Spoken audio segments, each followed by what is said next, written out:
તમારી તાકાત હોય તો આમ આદમી પાર્ટીને રોકીને બતાવો। અને હમણાં જ તાજેતરમાં મને સમાચાર મળ્યા છે કે જસદણ વિછિયાના ધારાસભ્ય અને ગુજરાત રાજ્યના કેબિનેટ મંત્રી કુંવરજી બાવળિયાએ વાણી વિલાસ કર્યો છે। કુંવરજી બાવળિયા એવું કહે છે કે બોટાદ અને સુરેન્દ્રનગર જિલ્લાનો કોળી સમાજ આમ આદમી પાર્ટી સાથે નથી, પરંતુ હું કુંવરજી બાવળિયાને આજે જાહેર મંચ ઉપરથી કહેવા માંગુ છું કે હજારોની સંખ્યામાં આજે ખેડૂત મહાપંચાયતમાં કોળી સમાજ ઉપસ્થિત છે અને એનું ઉદાહરણ હું તમને આજે આપવા માટે આવ્યો છું। હું અહીંથી માનદાતા ભગવાનનો નારો બોલાવવા જઈ રહ્યો છું।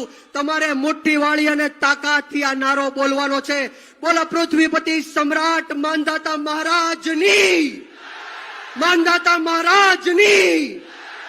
કુંવરજીભાઈ સાંભળી લેજો, કોળી સમાજ આમ આદમી પાર્ટીની સાથે છે। બોટાદનો કોળી સમાજ આમ આદમી પાર્ટીની સાથે છે। કુંવરજીભાઈ જોઈ લેજો, સુરેન્દ્રનગરનો કોળી સમાજ આમ આદમી પાર્ટીની સાથે છે।